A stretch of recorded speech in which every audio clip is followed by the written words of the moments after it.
me in the Pledge of Allegiance to the flag. I pledge allegiance to the flag of the United States of America and to the republic for which it stands, one nation, under God, indivisible, with liberty and justice for all. Thank you so much. You may be seated. All right.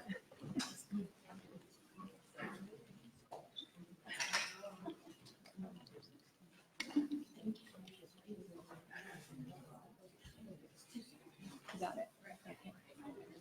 Before I begin with the mayor's report, I've had a request that we reverse the order.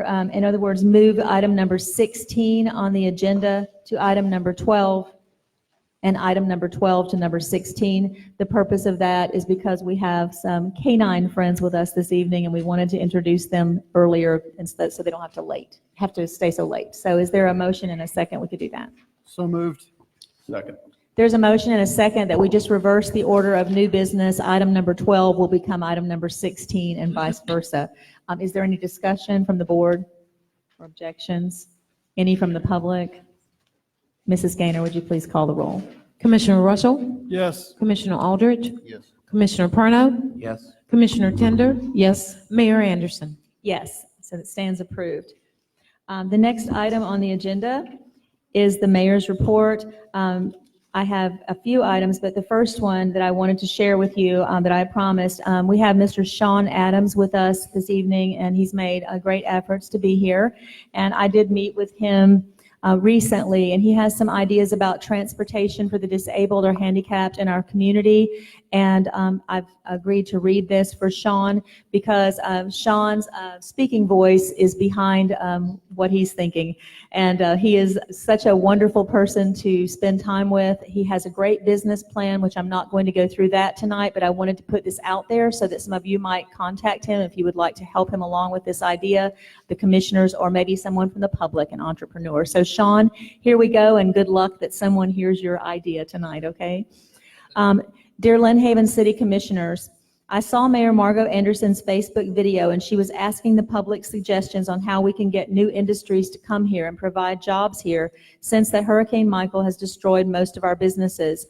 The problem wasn't the hurricane, it just made things more obvious. Like my response to her video, I said, before you get any new industry here, you need to fix the transportation problem. I'm originally from Worthington, Kentucky, but I always considered Lynn Haven my second hometown. It's a perfect place for a person that uses a wheelchair to live.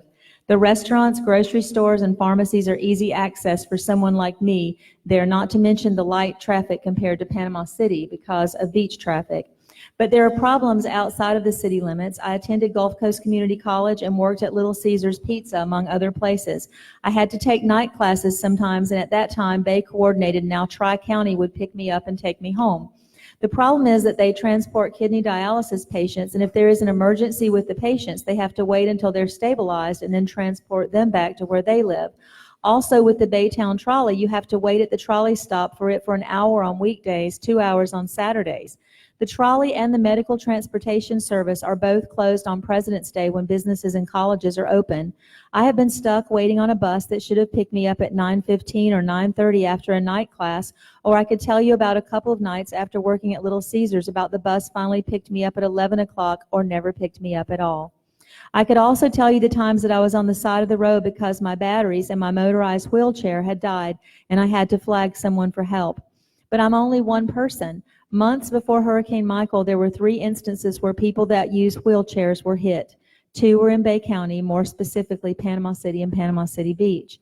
The first was at Panama City Beach, Winn-Dixie. From the report from WJHG, a man was crossing Thomas Drive at night, and another accident happened on 23rd Street when another man in a motorized wheelchair was hit and killed.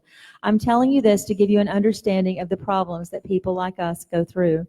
The idea that I have is using the Ford Transit XLT vans. The reasons why I think that they are needed: first of all, we have a very small population that uses wheelchairs here, and after Hurricane Michael, it's even less now because of the homes, group homes, etc. that were destroyed.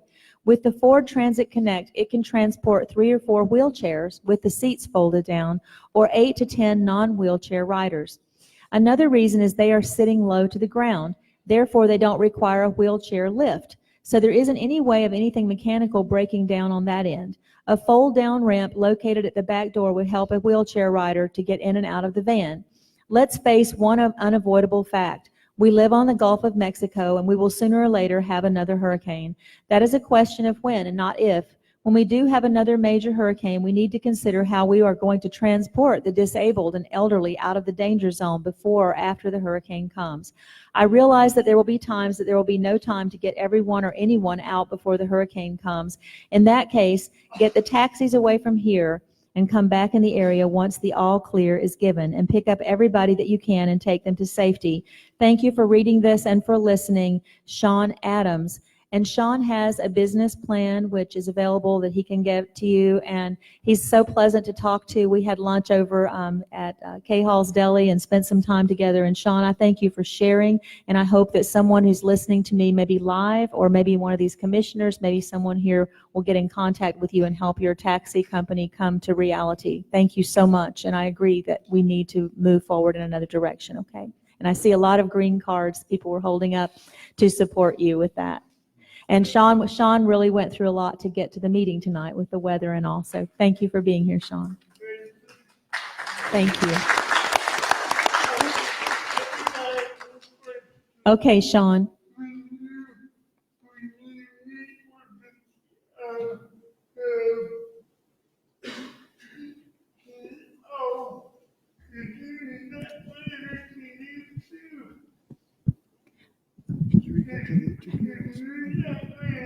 Can I read the letter? Yes, I will.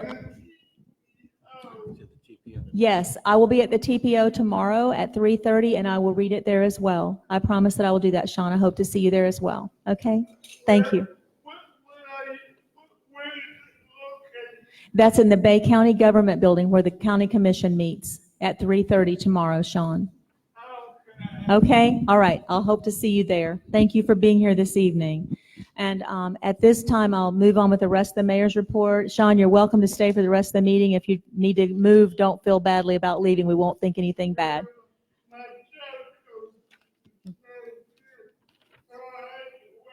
Okay. Well, we're glad to have you with us. Thank you. Thank you.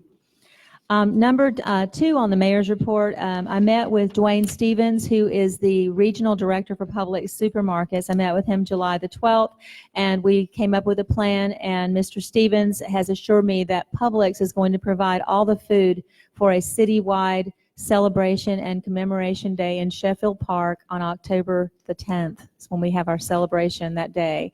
So Publix once again has stepped forward to help our community. If you remember, they supplied all the food for our Thanksgiving dinner back in November. I met with the other mayors and several community and business leaders at Tyndall Air Force Base on July the 11th, and met with Colonel Brian Laidlaw, the commander of the 325th Fighter Wing, as well as with the 9th Air Force Commander. And I will tell you that it was a very uplifting meeting. And some of the things that they talked about, I was able to share in our meetings with our potential bond people. We have John Music with us in the back, who's going to be working with us on bonds later, but I was able to assure them of the plans to rebuild Tyndall. And it was so exciting to hear them talk about Tyndall as being the base of the future. And I just wanted to share a couple of things with you, that every old building out there that's now visible that have been there since like World War II, my grandmother used to drive a truck at Tyndall, that they're not planning to rebuild every single building. Instead, they're going to be building many new, modern, technologically innovative buildings that have not been seen at any other base. They kept calling it the base of the future. And they're putting out right now these RFPs for the buildings that will be hopefully started after the first of the year. They're talking about how many people will be coming in here. They gave reassurances. The president has given reassurances, almost $3 billion going into Tyndall Air Force Base. And so this base is going to be very secure. And then linking that with Donald Trump's promise of a space force in South Florida. And while that may sound like something out of the future, the point is that whoever controls the satellites that circle the Earth controls communications. And so there's so much that Tyndall's going to do to play a part, and it was so exciting to be there, and I've been invited to come back for more meetings. So I just wanted to share those assurances with you. I don't want to belabor because we've got a lot to get through tonight. But I did meet several times with city staff and representatives concerning the waterways and the grants, and talking with the representatives from Gainesville who were here touring the city. And I know I've mentioned on social media certain hot spots in Lynn Haven that are going to be the point of the cleanup with the waterways, but there are many more than what I mentioned. So please do not take it as those were the only places. Also, I wanted to let you know that tomorrow at 1:30 at what we're using as City Hall right now, the building that faces Pennsylvania Avenue, the temporary building in Sheffield Park, Marco Rubio's staff, they did not say Senator Rubio would be here. I'm not going to say he won't be, but we do know that he'll have staff members here. And if you want to come in with questions for the senator, the staff will be here to take those directly, and I'm still hoping that he might be there as well. Sometimes they don't say when they're coming for security reasons. The most exciting part of the mayor's report that I wanted to share with you is that we did a Facebook fundraiser for the Hurricane Relief Trust Fund that we have established in the city last week. And in less than 4 days, we raised just shy of $7,000, and then with what was contributed locally at the water department where you pay your water bill, we're right at $8,000. So at the next commission meeting, we'll be able to give 8 more grants to 8 more families of $8,000 each to help them to rebuild their lives. And so I'm very excited. I believe that this fundraiser would have gone a lot further if you noticed what happened during the fundraiser. Someone on the fundraiser was legitimate, but someone possibly even from overseas, China or Africa or some other country, went into Facebook and created a private messenger account in my name and put out a message that asked people to buy Amazon gift cards and send them to a foreign email address. Only 2 or 3 people were taken in by that because we saw it so quickly. Our police department jumped on it quickly. The media jumped on it quickly. But what happened is Facebook also jumped on it quickly, and they shut down the fundraiser because they just, wanted us to move on to another one. So we probably will do it again in the near future, but they will run those up to 45 days. And the hope was that it was shared so many times that a large corporation would have picked it up. But to have raised almost $8,000 in 3 days to help 8 families, I feel that was a huge success. So everyone who gave, thank you so much for your generosity. And I still have hopes of this collecting several $1 million and our being able to help many more families. And that concludes the mayor's report. I'll move to Commissioner Tender. Thank you, Mayor. This last couple of weeks, I've fielded a lot of calls regarding permits and things of that nature. I met with the acting city manager on more than one occasion, and she's taken care of the permit situation, I believe. The other thing that we've discussed is we talked today about looking into ways that we might supplement the residents on the backflow technology that's coming up, and I think Greg's going to talk about that later. And we also discussed, of course, the fact that we need sidewalks. We need additional sidewalks. And the other thing that I wanted to mention was the fact, I have to say that Vicki Gaynor has more than stepped up. And I've said this and I've told her this, but I'm going to say it publicly. She's taken on a responsibility that I just can't fathom how anybody could do that from where she stepped in. And there's not a question she has not answered for me. But the thing about this woman is if she doesn't know the answer, she has no problem saying, I don't know the answer, sit here, I'll make a call. And that is, to me, it's worth $1 million to have an honest individual. And I have never once felt in any conversation that I've had with her that I'm being told a story or just trying to appease me. And I'd just like to thank her for that. Thank you. Thank you, Commissioner Tender. I saw a lot of green cards for that. Commissioner Russell. Thank you, Mayor. I'll keep this short because I know it's going to be a long night. Permitting issues, a recurring theme, obviously with us right now, and I know that the building department is overwhelmed. I will tell you that I've had a couple of meetings with the different people in the building department, and they have been very happy with Mr. Gordon. and the work he's doing. And I think that we're getting it on track. And I applaud Ms. Gaynor for shifting some personnel around to help with the building department. And I think that will help move things forward. So I think we're going to get there. People just need to remember that the citizens or the employees are doing their best, and you just got to be patient, please. The only other big issue I had that I dealt with was a FEMA trailer on one of our streets that had turned out to be improperly being used, and I think we've got that issue straightened out, thank goodness.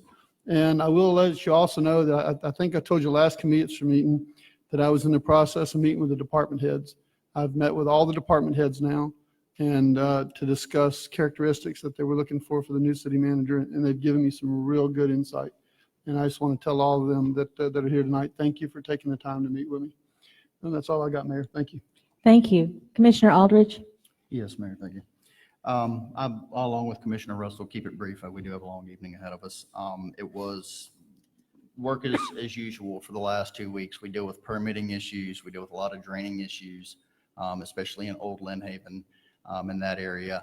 Fielding calls, emails, met with our attorney a couple of times, and of course, Ms. Vicki Gaynor a couple of times. And here working for you guys. If you need anything, please call me or shoot me an email. I'd be more than happy to meet you at your house or City Hall, wherever you feel comfortable in helping you with any of the situations that you have. Thank you. Thank you. Commissioner Perno? I have no report. Thank you. That will take me to the acting city manager's report. Mrs. Gaynor? Thank you, Mayor. Just still, in the past 2 weeks, met with all of the department heads on their budget concerns and submittals, and sitting down with them, going over the budget with the finance director, so we can have a good feel of where we will be with the budget.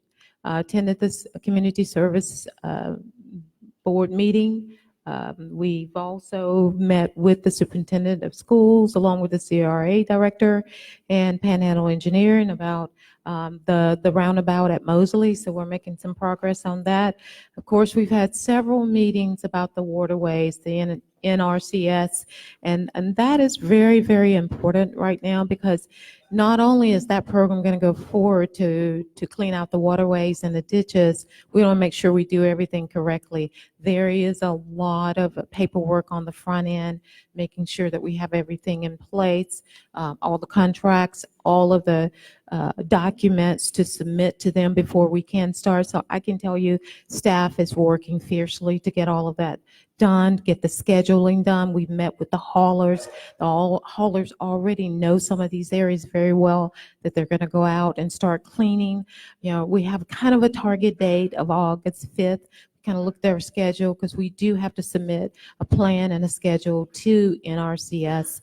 And so that may be a date that we will try to get out there and tackle some of those very large areas that we know are big problem areas, but we're going to get all of them. Not just those areas, we're going to get all of them. So I've had meeting with various residents about issues and concerns. I also had a meeting with a resident who came to me who was having some problems, and I was really grateful to be able to submit her name to Samaritan's Purse, and happy to say that they contacted her right away, and she's probably going to be one of their clients that she will help right here in the city of Lynn Haven. I encourage you, if there are other people that you know that may need some help with Samaritans through Samaritan's Purse, let me know, and I will make sure that those folks get the name of that person. So a lot of things going on, and I've already mentioned to you about the bid opening tomorrow. We have our weekly FEMA meetings, meet with Tetra Tech weekly, sometimes twice, 3 times a week.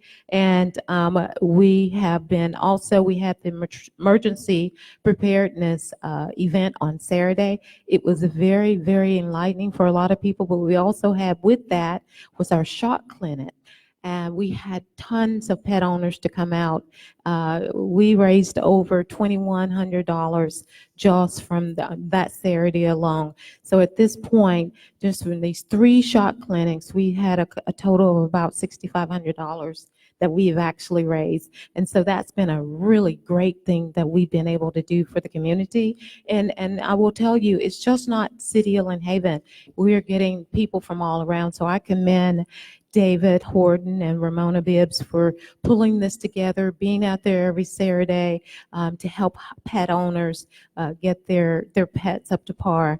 That was a great event on Saturday. You were able to sign up for Bay Alert and some other things. And so there are just lots of things going on. I know we have a lot going on even tonight in the agenda, but I just wanted to update you on a couple of things that the city is doing. Thank you very much. And I would reiterate what Commissioner Tender said about what a wonderful job that you are doing in keeping the city moving ahead and being on top of things and the hours that you're putting in. So thank you very much.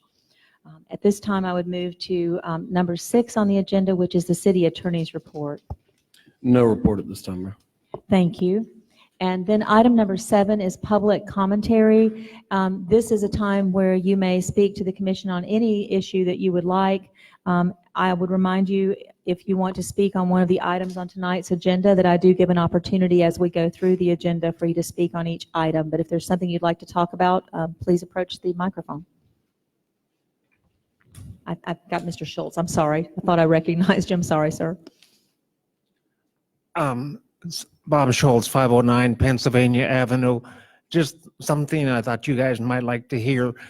The session we had last month regarding the size of the city hall should be 3 stories, 2 stories, 1 story across the street, blah, blah, blah. Well, I thought it wasn't for the planning. Of course, you guys hear a lot about fake news, things like that. But the next day, I heard the decision was made by certain members of the commission that would be 3 stories. And I thought that was kind of interesting. Again, it's probably just fake news, but again, I thought you might like to know. They did quote a certain person saying that it was decided it would be 3 stories. That would be absolutely fake news because that has Fake not been news, that's what I decided, think it and the is. commission could not decide that outside of this meeting anyway. But I thought you'd like to know. I appreciate that, sir. Yes, Mrs. Walker. 1106, Janet Walker, 1106 Michigan Avenue. I see that Miss Libby Tennell is not here this evening, but she would, if she were, she would be up here thanking Vicki, and I think it is Mr. Horton, who had the shot clinic. Yes. Libby went and visited, I don't know whether either with 1 or 2 of her dogs. She said it cost her only $35, where if she had gone to a veterinarian, it would have cost hundreds of dollars. She was extremely thankful for that day. That's Libby speaking. Now it's myself speaking. Okay. I read in the Lynn Haven Ledger, Commissioner Tender's report, and she mentioned, it says here, one example of this is when the past city manager received our first insurance reimbursement check to help rebuild our city buildings and deposited into our general fund. As a result, it was spent on other things, and we are then short $150,000 for rebuilding. Why can't we just take $850,000 from the general fund and put it in the rebuild fund? That amount was actually $870,000. Beg pardon? $870,000. Okay, 870. This says 850. Okay. So why can't we just take it out of the general fund, out check-wise, transfer-wise, and put it into that new fund that has been specifically set aside for FEMA and insurance reimbursement? And if I may, I would just say that at this point in time, because that happened, if you remember, I did bring that up at a commission meeting that I wanted a separate fund. The acting city manager and I spoke about it. We spoke about it with Jay Moody. We spoke about it with attorney. We had a meeting, and also with our banker, and decided that, I know we're looking back, we're trying to look forward, but because that happened, we didn't want it to happen again. Right. And so the only way the money can come out of that insurance account for anything besides buildings, anything else that we receive, is for our 2 signatures to be on it. And so that won't happen again. I will let city manager, if she would like to address it. I think that the reason that we don't just take that amount of money, first of all, is that we don't have it. To put into general fund, because it's a different pot. The other thing is, I think they're trying to, at this point, we have to keep a certain amount of liquidity as the invoices are coming in, because we have to pay them before we can be reimbursed. That would be my answer, but I'd let acting city manager comment if she'd like to. That is correct. And so we are really tracking the money that's in the general fund. And at this time, I really would like for the general fund to be at a balance to where we feel comfortable with. And that did happen in the past. And I think, that money, to me, in my mind, has already been spent. And so going forward, I think that as we get money in, and we've been doing that, none of that money, we call it the restoration fund, has been touched thus far. And even some of the reimbursements, and I think this has made up for it, some of the reimbursements that we've gotten in, we've put aside just a little bit in that restoration fund so that we can make sure that we've made up for that 850,000. But 870,000. if I may ask. Sure, go ahead, Mr. But Walker. if that money went into the general fund and it was spent on other things, if the other things had been budgeted for, should we not go to that place where they were budgeted for and take that budgeted money and put it in this restoration fund? It sounds like that on paper, Right. theoretically, that would be the isn't that? logical thing to do. There is no way I have time to address all of that in this meeting. If you would like to make an appointment, and I'm very sincere, and come in and speak with Mrs. Gaynor or myself or the accountant, we could go through that with you step by step and show you how it's being handled. I don't mean to not be transparent. It's just that it would take way more time than we have time for in tonight's agenda. So if you'll forgive that, I just don't have time to go into that explanation tonight, but I'd be glad to meet with you, or if everybody here wants to come in for a meeting with the city manager and myself, or only one member of the commission or me could be there. We can't all be there, obviously, because it's not a public meeting, but Thank we'll you. meet with you. Thanks. Sure. Yes, ma'am.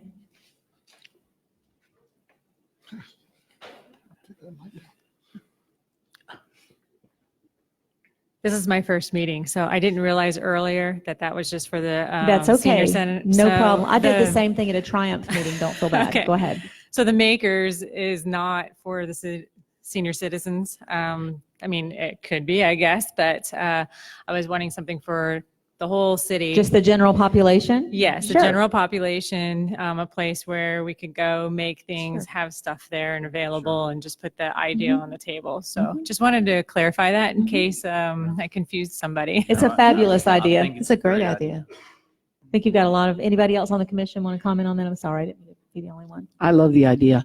Okay. Okay, anyone else from the public? Mr. Walker? Good evening, Rich Walker, 1106 Michigan Avenue. Two questions. Okay, Years ago, we got into discussion over Sheffield Park, and we were all there. Television was there and everything like that. And the question was put to the city manager at the time, where are we going to get the money for Sheffield Park? And he alluded to the emergency fund. In further qualification of that, we zeroed it down. We asked him how much was in the emergency fund, what was it used for? And emergency fund as in just emergency fund is what they called it? He said Okay. emergency fund. Okay, go ahead. And he said that at that time, there was $9 million in the emergency fund. And then we came to the conclusion that possibly what was that going to be used for? Hurricanes, storms, etc. My question here is now, the one question I have is that still there? Did we use it? I've been told it went from 9 mil to 12 mil. Sir, I don't know anything, I mean, I'll just tell you, I don't know anything about anything titled an emergency fund. I would assume maybe speaking of enterprise funds, and again, Yeah. you know, Yeah. you're welcome to make an appointment and come in, and, yeah. and I can have the accountant and the acting city manager, myself, whoever. I don't know of anything titled the emergency fund. I would assume that's the city enterprise funds. It would go with the source of the information. He was pinned down, and he got pinned down, and he came up with his conclusion, and that was to satisfy the public. So I will try and investigate, but I have no knowledge of I it. I agree can't with help you. I agree with you. I have not been able to track down $12 million, but I sure would think that we should have an emergency fund for hurricanes, but that's past subject. The second question, we went under a hiring freeze. Are we still under a hiring freeze? The commission has imposed basically sort of a hiring freeze in that if you remember at our emergency meeting back in March, when Mrs. Gaynor was placed as the acting city manager, it was without hiring or firing capability, or not capabilities, but ability. And the only way that someone can be hired or fired right now is for Mrs. Gaynor to bring that before the commission, which she has done already for one position, and actually two. And so it's not really a hiring freeze. It's just that until we decide upon a city manager, we're not going to move forward. Case by case basis. Yes. Yes, sir. Yes. Thank you. You're welcome. Is there anyone else? Yes, ma'am. Please come forward. Well, the people at home can't hear you but thank you. And we have to record, so. Okay, the company that you've hired to clean I'm still going to call them drainage, like around my home and down another set of homes. The waterways, The basically? waterways, Okay. okay. Could you have it set on a map so that we'll know what areas they're going to do first, second, and third? Because ours are like basically, I think, the worst areas, so that we will know exactly where they're going to be and how long. Well, it'll probably take them 6 to 7 months to clean our area, because we got it, of course, around our homes and another set of homes out to the bay. And of course, all the trees that's got to be removed, plus the trees that are dead that's behind Mowat School that's got to be removed. Is there any way that we can have a map showing all of this so that we'll know where they're going to be working? And there is a map at this time, and once the work begins, it will be posted. I'll let Okay, Mrs. now the Gaynor map address. that y'all put with where FEMA would be, I don't know that anyone could make heads or tails of that. I asked 4 or 5 people, could they show me where our zone was for where FEMA was supposed to be? And not a person could show that to me. So it was like we kind of estimated, and then we got in our cars and we went out and we tried to find their trucks. And it wasn't anywhere on the map where they were supposed to be. Well, there will be a map posted, and if you have, like, as we're moving along, if you have a question about where they are, if you're not able to interpret the map or you can't, tell what's happening, you're certainly welcome to call, and we'll fill you in or do the best we can to explain what's happening. Little places to clean up first. And part of that's about the flow of water. I could let Mr. Baker, would you like to come forward and just talk a little bit about what the process, if you don't mind, I don't mean to put you on the spot. Bobby Baker's our Public Works Director. Yes. And he has been in on all the meetings with Mrs. Gaynor and myself Yes. with this process, and we'll let him address kind of what they're planning on doing as they move forward. Actually, if the votes go tonight, what's on the agenda, we're going to have 2 different companies. One's going to be working on the west side of 77. The other one will be working on the east side of 77. So it won't be just one company. We'll have quite a few crews. On the west side, where you're talking about, behind Geraldo Bel Air, Lane, Mowat Heights, Heights. we're actually going to start at 390 and go back toward Bel Air. And the only reason we're doing that to start with is we already have easements and right-of-ways. That section going to the bay, we still got to get right to access permits from those homeowners. So by letting them start there where you're talking about, which is what we're going to do at 390, work Bel Air, and then go to Gulf Coast Village, back in that area first with that crew.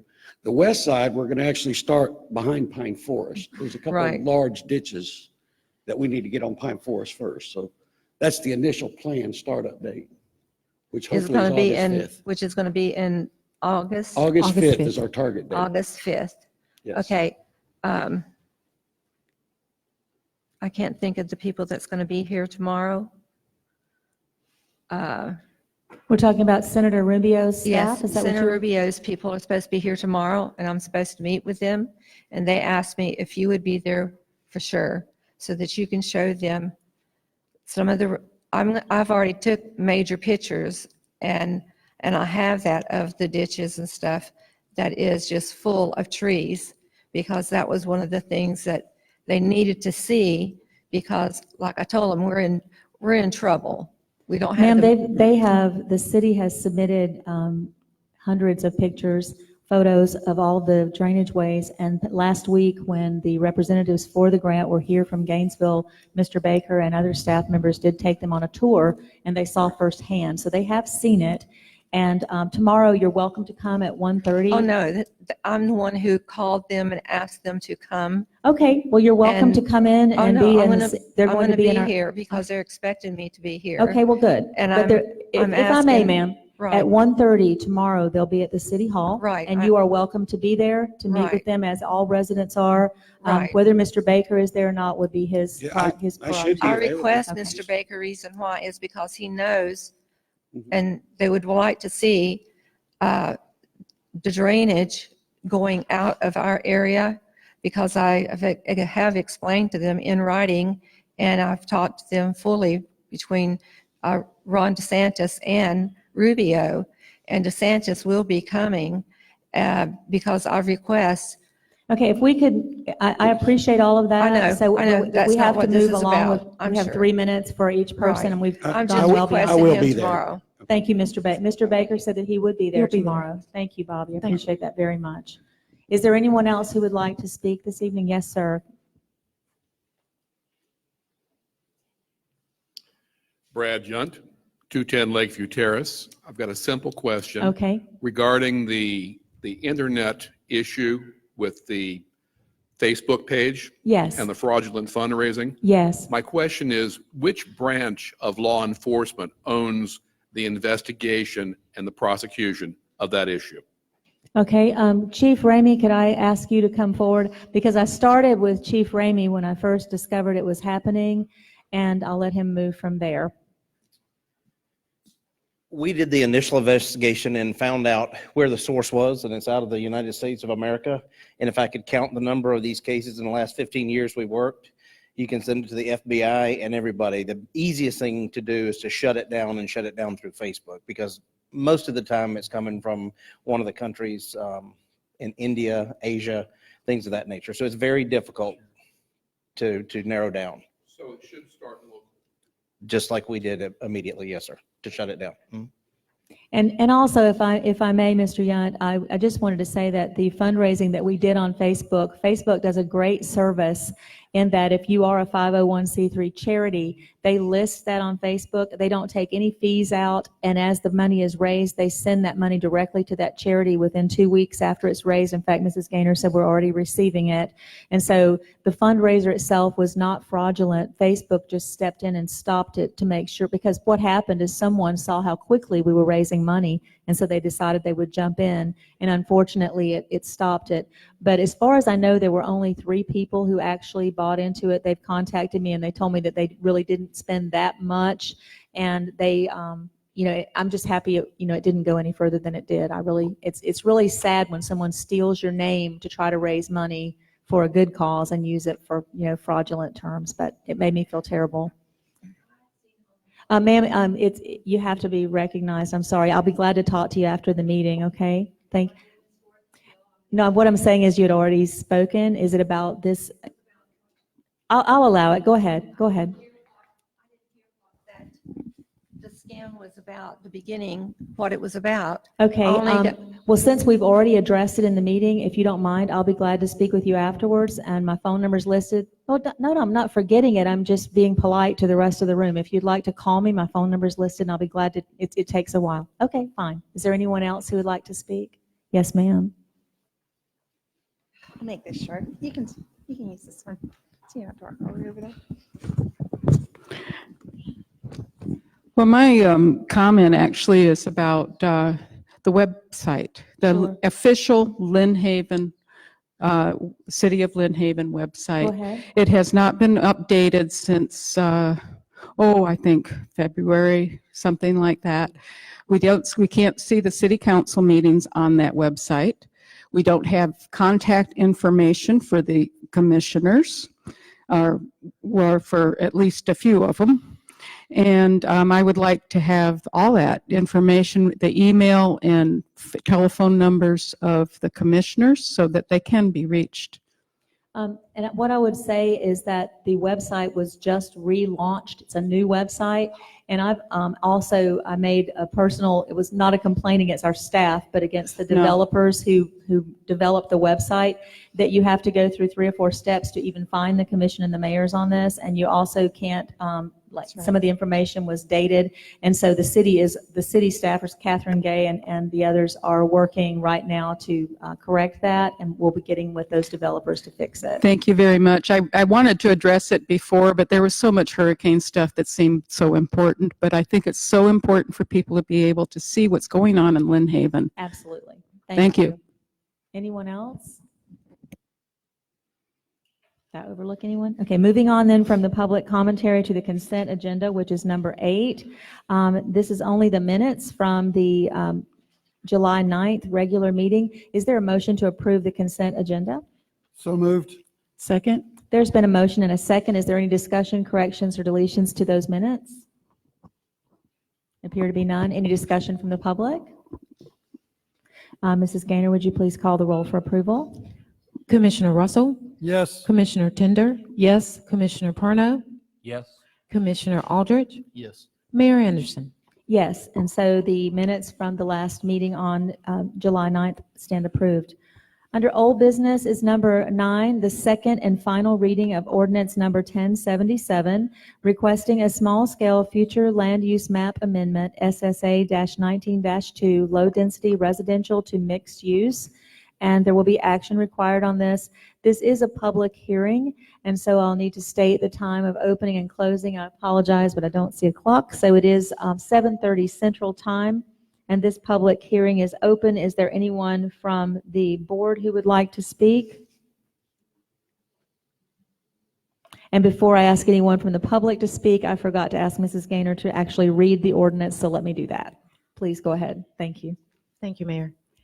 An ordinance providing for the adoption pursuant to Chapter 163 Florida statutes of a land use change from low-density residential to mixed use for an approximate 4.5 acres of property located at 4506 Hilltop Lane in the city of Lynn Haven, Bay County, Florida, repealing all ordinances in conflict herewith and providing an effective date. Thank you. Are there any questions or comments from the commission? Are there any from the public? Mr. Walker?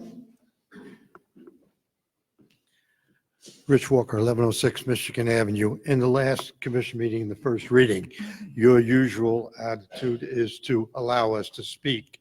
At that meeting on this issue, we were not allowed to speak. The staff was allowed to speak, but we were not. I don't recall that, but I apologize. I'm sorry. You may certainly speak It's tonight. quite all right. It's the first reading, and that gives me time to get the facts together. Okay. In the presentation here, you're going to probably say that the Planning Commission voted unanimously in favor 6-0 to pass this on to you. Okay. In reading it, I'm a little bit not lost, but it says here, and I quote, the minutes from the board. Board member Mr. Cross made a motion to approve the development order. I repeat, development order as presented. Second to the motion, Mr. Whitworth and the rest of the board, and they voted in favor. I did not see a development order connected to this. I would assume that probably when they made the motion, they used the wrong terminology. I don't know that, but I would assume because this is a land use change, it was not a development order. Mr. Attorney, would you correct me if I'm incorrect on that? I would assume that's going to be a typo in the minutes. Okay. If you read the rest of the minutes, it clearly identifies what the issue before the Planning Commission was. So an error, not a development order. Yes, but it says here, 6-0, that they voted on a development order. That's a pretty drastic mistake. So I would defer once again to our city attorney, since it's only mentioned once as a development order and it continues throughout the document, making it very clear that it's not. Do we need to do something? I mean, we can't amend what the planning board did, I assume. If the commission would like to, we can postpone this. I don't see anybody, I don't see Ms. Richards is not here today. If the commission would like, we can postpone this to get clarification to ensure the topic of the vote was what is in fact before the commission today. I think that's what I would like to ask for. I would like a motion because there is an error in terminology. Could we have a motion to postpone this item until the next commission meeting, the public hearing? Mayor, if I may, Yes. I would like to make a motion that we postpone this until the next meeting. We can make sure that this is simply an error in the minutes. I think that's the safest thing to do. Thank you. Is there a second to that motion? Second. There's been a motion and a second. Is there any discussion from the commission? Any from the public? Yes, I'm sorry. There was one from the commission first, then I'll come to you. Oh, I'm sorry. Okay. The comment. I had to ask for the commission first, ma'am, and now the public. Sandra Rupel, 4505 Hilltop Lane. I own the property. I can verify it's just a land use change. If you postpone it, it's going to postpone another 30 days. And I do appreciate the fact, I mean, I agree, I believe it's a terminology issue, but because it is another board, we can't correct what the other board made a motion to do. So we will have to postpone it. I mean, if the commission votes, we haven't voted yet. So there's been a motion and a second. Is there any other discussion from the board? Mayor, if I may. Please go ahead. This will just be postponed to the next commission meeting, right? So it'll Yes. just be 2 weeks. It won't be 30 days, man. It'll just be 2 weeks. Is there any other discussion from the board? Any from the public? I do apologize, ma'am. Mrs. Gaynor, would you please call the roll? Commissioner Tender, Yes. Commissioner Russell, Yes. Commissioner Perno, Yes. Commissioner Aldridge, Yes. Mayor Anderson. Yes, and so item 9 will be postponed until the next commission meeting, which was August 13th, and this public hearing is closing at 7:35 Central Time. Thank you, Mr. Walker. Thank you, Mayor. Moving to item number 10, this is the second and final reading of ordinance number 1078, repealing and replacing Chapter 70, Article 11 of the Lynn Haven Code of Ordinances, regulating cross-connection control devices, and there will be action required. And this is not a public hearing, but I will allow public comment once we have a motion and we've read the ordinance. Mrs. Gaynor? An ordinance of the City Commission of Lynn Haven, Florida, amending and substantially rewriting Chapter 7, Article 2 of Lynn Haven Code of Ordinances, regulating cross-connection control devices, providing for authority, policies, and procedures, providing for adoption by resolution of a cross-connection control plan, providing for enforcement, appeals, and penalties, providing for repealer, codification, and severability, providing for an effective date. Thank you. Is there a motion to approve? So moved. Second. There has been a motion and a second. Are there any questions or discussion from the board? Mayor, I do. I'm sorry, Mrs. Commissioner Tender? Yes, thank you. I did sit with the acting city manager today, and Greg got involved. I want to ask Greg, if I may, just this question once more, because I felt conflicted over the phone. My first question is, the device, and please correct me if I'm wrong, the device is a $200 cost to a commercial business only. Is that correct? It could be. It depends on the size of the device. Okay. You have Excuse me one moment. For the benefit of those listening from home, or if you don't know, this is Mr. Greg Kidwell, who is over our utilities. Go ahead, Mr. Kidwell. I'm sorry. It would depend on the size of the device and the plumbing attached to it. You know, your 1-inch meter, 2-inch meter, 3/4-inch meter, naturally your 3/4 is going to be less. Typically, the higher level protection devices are more money. Commercial resident businesses have to test it once a year. The residential is every 2 years that they have to verify for their irrigation meters. So there's different levels of requirements based on the hazard that is presented to the distribution system, if that helps clear it up. clear as mud. No, Okay. no, I think I understand what you're saying. Yeah. Okay, then on the residential, am I getting this straight? It's approximately $75 Correct. to the homeowner. The average household meter, that device is roughly $50. 30 to 50 plus your installation costs.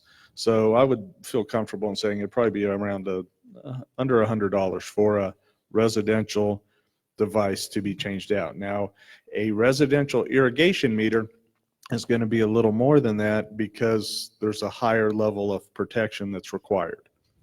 Okay, and then I know I've asked you all these questions, but I'm also asking them for public sake. So the person puts this in, and it depends on how old their current meter is. It cannot be over 10 years old. Is that correct? The device. The correct. device has to be under 10 years old. Right. And once it's installed, your folks come out and inspect it to make sure it's put in correctly? Correct. Correct. And when I listened to Ms. Gaynor reading, and I heard some words in there, according to stipulations and yada, yada, and some of those other words. Do you have those things set up yet? I mean, can you tell us what the fine is going to be in all those situations? Ultimately, the ordinance does give us the ability to turn off the water if compliance is not met. Okay. That's part of the teeth that DEP wants to make sure is in the ordinance, that we are taking care of these things. And if you have a customer who's not cooperating, you have the ability to correct it. Mm-hmm. There's two parts to this. Basically, there's the FDP rule that says our ordinance must have these things in it. And then there's the actual implementation of the rule, which we have a rough idea of how we're going to do that. But it's still the early stages. Okay. Well, I know this is just a theoretical question, but for those senior citizens and for people on fixed incomes, they're the ones that I'm personally concerned about. Sure. And I know we talked today a little bit, three-way there, about possibly setting it up so a senior citizen could put away $5 or $10 every month in their water bill, so that when it's their turn or their time, they're going to have to do this, they would have the money set aside. However, at this point, we don't know how many are going to be due immediately. Is that correct? Correct. We were looking at a phased approach. We have to have some sort of plan put together, quadrants based on the age of the meters on the older homes in town versus the newer subdivisions. They're good for 10 years. So it will affect those older neighborhoods sooner, depending on how many meters we've changed out in that neighborhood. So there's a lot of moving parts to the program.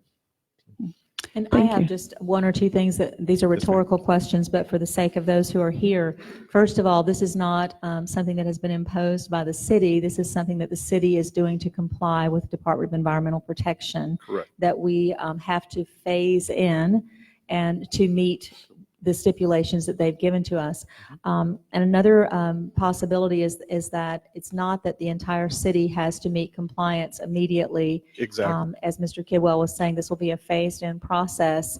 And if we have a certain percentage of people who have complied, this will meet with DEP's first stipulations that Lynn Haven is moving in the right direction. So please do not feel that this is Lynn Haven imposing this upon the residents. This is our having to meet state regulations. And we had also, I think, Mr. Kidwell, we had spoken about maybe even the possibility of maybe the CRA board could look at this for the older part of Lynn Haven, where a lot of the people are going to have this. We have given residential incentives for building. It might be that we could do some sort of incentive plan through the CRA funds to help some of the people in the old part of town to get this done and to get started. It's just an idea, certainly not something that I'm pushing forward, but just an idea. And there may be grants out there. There may be some other things we can do as we move along. Absolutely. Does that all sound? Okay. All right. Any other questions from the board? Mayor? Yes, please go ahead. Mr. Kidwell, what's the potential blowback for the city, assuming the commission votes against this? Could we use another word besides blowback? Maybe clarify that a little bit. Okay, what's the potential ramifications from? Thank you. I appreciate that very much. The last water system compliance inspection, the Department of Environmental Protection made a compliance assistance offer. That's their way of saying, hey, you're out of compliance, we're going to give you time to fix it. If we don't do what they're asking us to, our water system could be found out of compliance with everything that means. Which we don't want. No. At this point, if there are questions from the public, and if you would, please ask the question to the board, and then Mr. Kidwell can certainly reply if he wants to, or can, or is able to. The point of that is Robert's Rules of Order do not allow the public to question city employees, is where I was going. So go ahead, please. I guess I missed the last meeting, unfortunately. So I don't have a clue what a connection compression device is, and I don't really understand the discussion. So I will If ask we could Mr. just Kidwell have to give a short explanation of what it is, just as quickly as possible. Quite simply, these backflow prevention devices prevent water on a homeowner, a business property from entering back into the distribution system. An example would be if you were filling your swimming pool and your neighbor down the street or the fire department flowed a hydrant or ran a lot of water all at once, that pool water could get sucked into the distribution system if that backflow device wasn't there. So it's a way of protecting all the pipes in all the city from things that happen on private property back onto the city's water mains. Did that That's answer your question? Okay, all right. And I'll be happy to talk to you after if you need. Are there other questions from the public? Anyone? Yes, sir. Lyle Burton, 917 Pennsylvania. Is the city going to, do y'all get money from the EPA for implementing these things? And if you vote against it, does it affect some sort of grant that you're receiving, or, FEMA money or any kind of money coming in? Is there a monetary, if that's the right word? I think I see where Understand you're what I'm trying going, to say, of course. Are y'all trying to get some kind of kickback from the EPA for putting this And if stuff we in? could use a different word than kickback as Well, well. That's vocabulary tonight. Actually, I think all of us are familiar with DEP, the Department of Environmental Protection, and when they have a state statute or a law or an ordinance that we as a city have to comply with, our voting, we're certainly free to vote however we want to, but to vote against an ordinance which is going to be in compliance with what the state is telling us that we have to do would basically be sort of almost civil disobedience, I guess, to say no. I would hate to see Lynn Haven's water capabilities affected because we decided that we were going to sort of be the mouse that roared and stand against the state. But that's... Yes. It is unfunded, like most mandates from the state. And that's it in a nutshell, isn't it? Yes. But as I said before, it might be that we could seek some assistance through some grants, or we might could seek assistance through our own CRA funds, since the older part of town seems to be the first to maybe be affected. So thank you so much, Mr. Kidwell.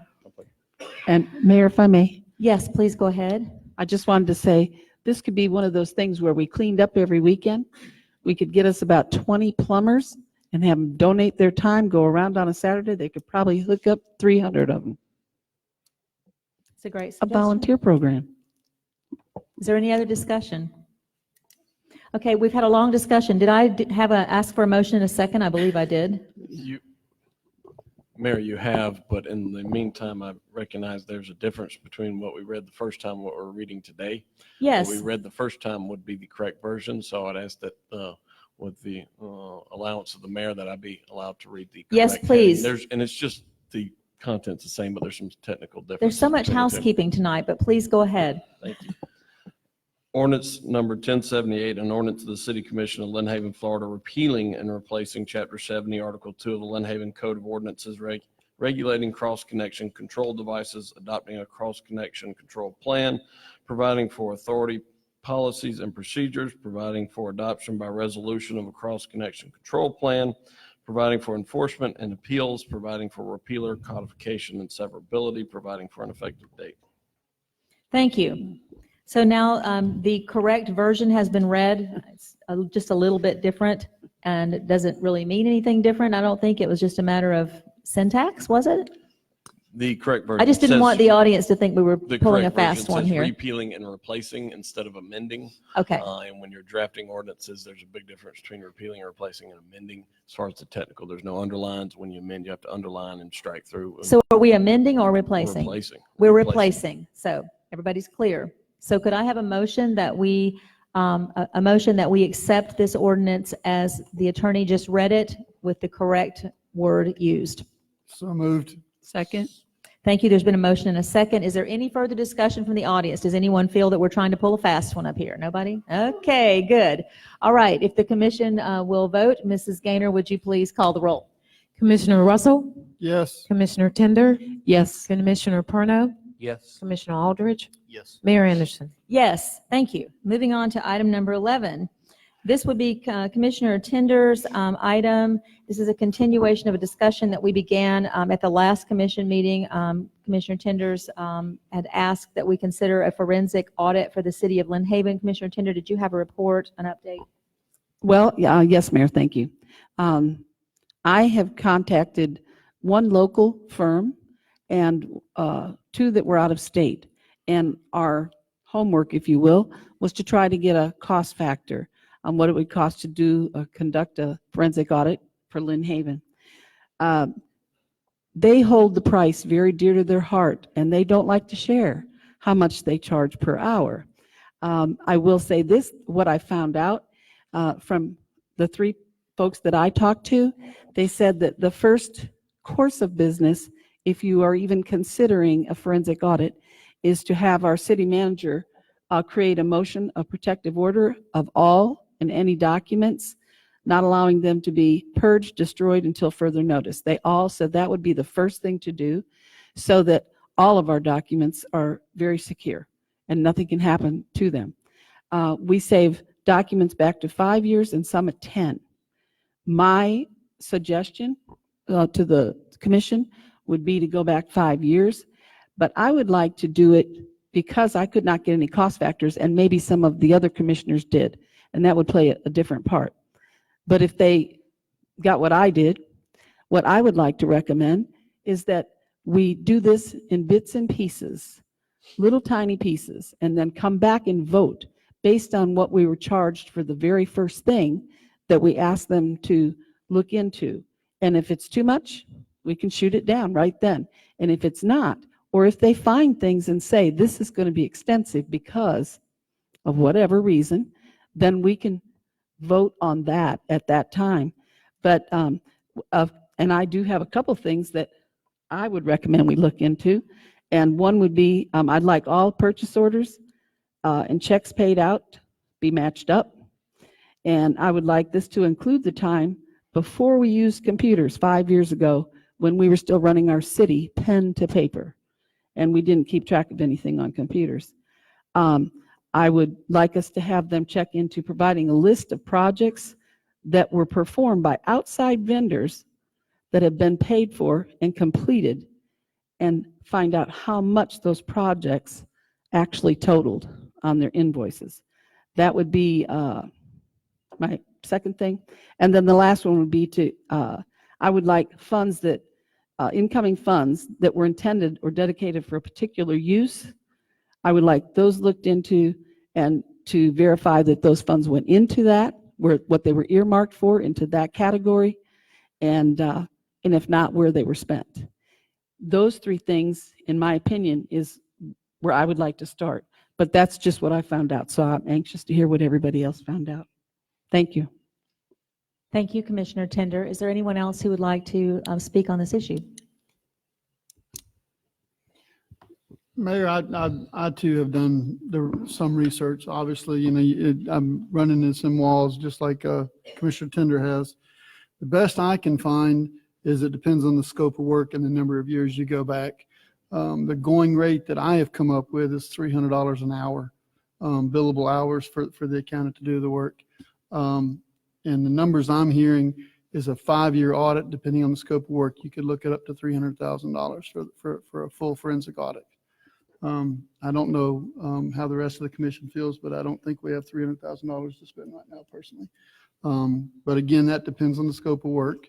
And what I've been told is you give them a scope of work, they start looking, they find more stuff, they come back to you and say, we found this, then they have to go down that rabbit hole, and they have to go down whatever rabbit hole they find. And that's the word they actually used to me, was rabbit hole, because they're looking for, they're looking for wrongdoing. The first thing that was told to me was that you have to determine if there's wrongdoing, what you're looking for. You have to just give them a scope of work. But I am as much as I would love for us to do this, I'm scared to death of the amount of money. Thank you, Commissioner Russell. Anyone else on the board? Is there anyone? I don't want to jump in if somebody else has. What I would like to support that Commissioner Tender said at this time, which would be of no cost to anyone, is I know that when I decided to run for mayor back in 2015, I had asked for some specific records, and I was told that those didn't exist, that they had been destroyed.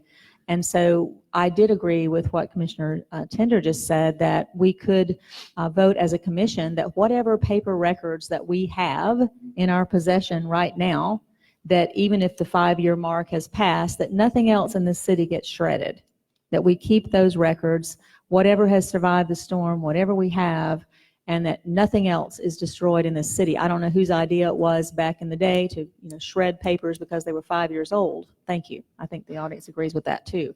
So I can't make a motion to that effect, but if the commission is in agreement with my proposal, I would appreciate that. Mayor, I'll make a motion that we at least start by a protective order of all documents and keep them safe until the commission feels a little richer to move forward. And we can even start smaller. I read 3 things. I would even be happy with just matching invoices to checks. Purchase orders and things of that nature, to see if those things equal up. And if you don't want to go back 5 years, we can spoon feed it. We could just go back 1 year.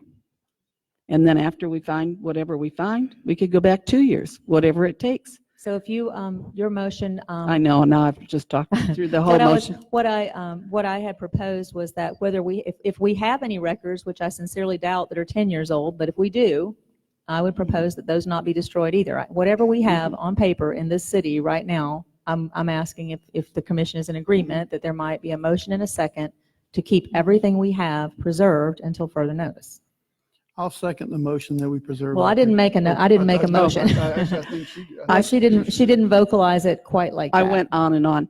Okay, I make a motion that we preserve all records at City Hall until further notice. I will second that motion, Mayor. There's been a motion and a second. Is there any further discussion from the board? Any from the public? They look like they were all in agreement with the green cards. Okay, at this time, Mrs. Gaynor, would you please call the roll? Commissioner Tender? Yes. Commissioner Russell? Yes. Commissioner Perno? Yes. Commissioner Aldridge? Yes. Mayor Anderson? Yes. So that stands approved, and keeping in mind that any records that are at City Hall that any commissioner or anybody wants to see are there. And if you want to go in and look yourself and see if invoices and checks and purchase orders match, you're certainly free to do that, Commissioner Tender, until further, till we move along. And Mayor, I'm sorry. I know you're trying to. We're just trying to move along, but I want the residents to be aware of one thing. At the city of Lynn Haven, there are only 2 people that have keys to and have access to our records. Only 2, and they're both extremely trustworthy. And I don't really care about giving out their names, but I know who they are, and they're very trustworthy. And one only goes in with the person who's asking to see something, stays in their company until they're done looking at what they're looking at. So they really do protect our records now. And so you can rest assured that when we leave here, somebody's not going down to City Hall and start shredding. I mean, that's not going to happen. Thank you so much, Commissioner Thank you. Tender. Moving along now, we're at new business. We're moving, and now if you remember, we had reversed items number 12 and items number 16. So if you would move with me to item number 16, which has now become item number 12. Discussion and approval to appropriate forfeiture funds to supply equipment necessary for our new K-9 unit, and that would be Chief Ramey. I think you have an itemized list before you, and we are here, and I just want to know Both of the dogs have been delivered. They've been with a trainer for a week, so I'm going to take a minute to introduce Marshall. Is our first canine, and she's a female German Shepherd. She was born in September of 2017. Her handler is Corporal Chris Meacham. Right there. That's good. And as you can see, she's ready to work. Thank you very much. She's beautiful. And I'll continue to talk. John Kane will be coming in next. He's handling a 2-year-old that was born in November of 2017, Malinois Shepherd mix. Both these dogs came from Belgium. They're very, very highly motivated, as you'll see when they come in. But the equipment that's on there, we just did a drug forfeiture for about $9,700 out of search warrant. And all I'm trying to do is basically buy some equipment, bite suits, sleeves, all the way down to spill-proof water bowls for the back of the vehicles. And we had to do a modification on one of the kennels that we were not expecting in the vehicle. So that's basically what the expenditure is for. And I say we use the drug dealer's money all day long with paper stuff. Yes. He's coming. A female, the first one's there. And they should get extra treats for waiting so long. We good now? There we go.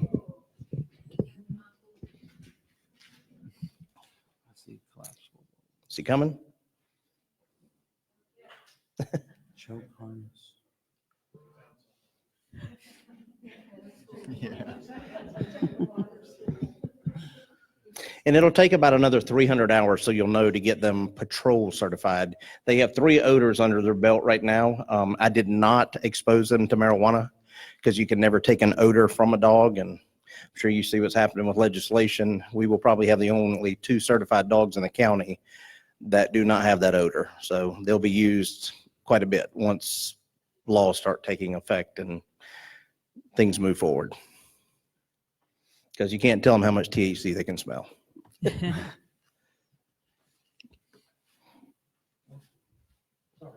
It really hasn't been that long. It just seems like it is required. Again, this is brother. I hope you guys pick up on the names. I was able to name them. So the first one was Marshall. This is brother. And this is Officer John Kane. Go ahead and have him sit right there. Wow. Right there. Perfect. Wow. He's ready to work. As you can see, that's good. Also, he was born in November of 2017. So he's half Mally and half Shepherd, but I want you guys to see both of them, and we're ready to go to work. Thank you very much. Thank you so much, officer.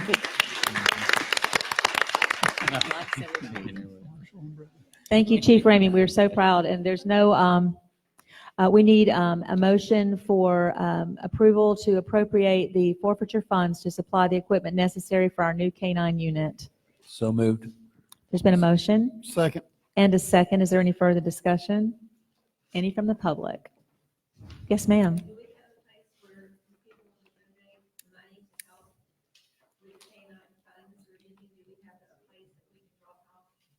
You certainly can donate. It is the Matt Reamer K-9 Fund, and we've already been taking those donations. If you'd like to donate, you can drop those by the police station, and just make sure it just says to the K-9 unit. Thank you. Any other questions? Yes, ma'am. Janet Walker, 1106 Michigan Avenue. Can you clarify what forfeiture funds are? Those are funds that have been taken from, as the chief was saying, from the drug dealers and those who are making money from illicit sales. Chief, you want to go for that? And Does put it in? that go in the police department fund general, or He is can there a explain it to you a little better than I can, since he handles that budget. There's actually 3 accounts. One is unclaimed evidence, and that's controlled by the comptroller as well. There's federal forfeiture funds, and then there's law enforcement trust funds. All law enforcement trust funds have to be approved by this board before I can spend them. And by guideline, by statute, there's only certain things. Any drug prevention, any new cutting edge technology, I can bring that before the board. But it's drug money that we've seized from the department. And it goes into the law enforcement trust. If it's a federal case, it goes into the federal forfeiture fund. And they don't have to approve the federal forfeiture fund. I have to get approval from the city manager to spend the money. Any other comments or questions? Okay, so there's been a motion and a second for approval, and we've had discussion. Mrs. Gaynor, would you please call the roll? Commissioner Perno, Yes. Commissioner Russell, Yes. Commissioner Tender, Yes. Commissioner Aldridge, Yes. Mayor Anderson. Yes, so it stands approved. Congratulations, Chief, and your K-9 unit. Moving on to, we'll go back now under new business to the first item, which was discussion and approval of new beautification board member. This is, Mr. Junkie is here to, Ben is here to tell us about who this is. And we're always happy to have volunteers to work on our boards, and we thank you so much. Thank you, Mayor. City staff received an application from Mrs. Autumn Miller. She expressed an interest to serve on the beautification board, and I'm here to present this application today for approval and appointment of Mrs. Miller to the beautification board. Thank you. Is there a motion for approval? So moved. Second? There's been a motion and a second to approve Mrs. Miller's application. Any further discussion? Any from the public? Oh, go ahead, Ben. Actually, on a note, I would like to mention that we currently have 2 vacancies on the board. Mr. Tom Knoll submitted his email of resignation, and then also Commissioner Pat Perno was previously on the board, and he resigned, of course, since he can only serve on one board in the city. Thank you. So there are 2 openings on the beautification board. So there's been a motion and a second. Is there any discussion? Any from the public? Mrs. Gaynor? Yes. Would you please call the roll? I'm sorry. Sorry. It was you and her. Okay. Commissioner Russell, Yes. Commissioner Tender, Yes. Commissioner Perno, Yes. Commissioner Aldridge, Yes. Mayor Anderson. Yes. So it stands approved, and we thank you again for being willing to serve. Item number 13 is discussion and approval to adopt the Stormwater Master Plan, and I will defer to our acting city manager for discussion. Thank you, Mayor. A couple of weeks ago, we did do a workshop on the stormwater plan. The city tasked some of our city engineers with the firm of Panhandle to actually go out and do a study on our stormwater. That workshop was done, and they presented before the commission several stormwater issues and projects that needed to be done in the city of Lynn Haven. I think all the commissioners have had the opportunity to look at the master plan, to look at the projects that are there, and move forward. I will say that we do have representatives that have submitted some projects to the hazard mitigation program, and those projects are 18 stormwater plans, 17 lift stations, 1 fire station project, and 1 house on Carolina Avenue. While those projects will have been submitted and we will see where we land in terms of approval, we know that those projects are going to take a while, sometimes over a year. But we wanted to be able to go on and adopt this plan and be able to plan for some money to be put into the budget to start off on some of these stormwater plans for the budget year of 2019 and 2020. Thank you so much. Is there a motion for approval? So moved. A second? Second. There's been a motion and a second. Any discussion or questions from the board? Any from the public? Yes, ma'am. Sherry Moore at 910 Alabama Avenue. Does that plan include anything to do with the Lynn Haven school water? The stormwater plan encompasses the entire city of Lynn Haven. It's Okay. a master drainage plan and Mhm. stormwater recovery, and it encompasses the entire city. And if a resident would like to ask questions of an office or something, who would I contact? You can definitely come by and see me, and I'll Okay. sit down with you. I have the master plan here. You can look through it Great. and be happy to talk Thank with you. you. Yes. Thank you. Are there other questions? Yes, ma'am.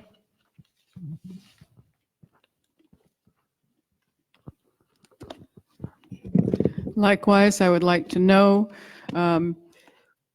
as you know, Roberts Hall was built in 1912. The city of Lynn Haven grew up around Roberts Hall. So everything around Roberts Hall is higher than Roberts Hall is. So we are essentially the stormwater pond for the city in that area. And I hope that this stormwater plan is addressing that. There is no drainage around that building. Thank you. Thank you. Any other comments or questions from the public? Okay, Mrs. Gaynor, would you please call the roll? Yes. Commissioner Russell? Yes. Commissioner Aldridge? Yes. Commissioner Tender? Yes. Commissioner Perno? Yes. Mayor Anderson? Yes, so this item does stand approved. Thank you. At this point, I had a request that we would have a 3-minute recess to allow people to stretch and go to the restroom. And I would apologize for the long meeting, except that we decided that we would have these 4 public meetings, and so they're going to be long, but I think they've been very productive. So let's take a 3-minute recess, and we'll be right back and start with the rest of it. Sorry.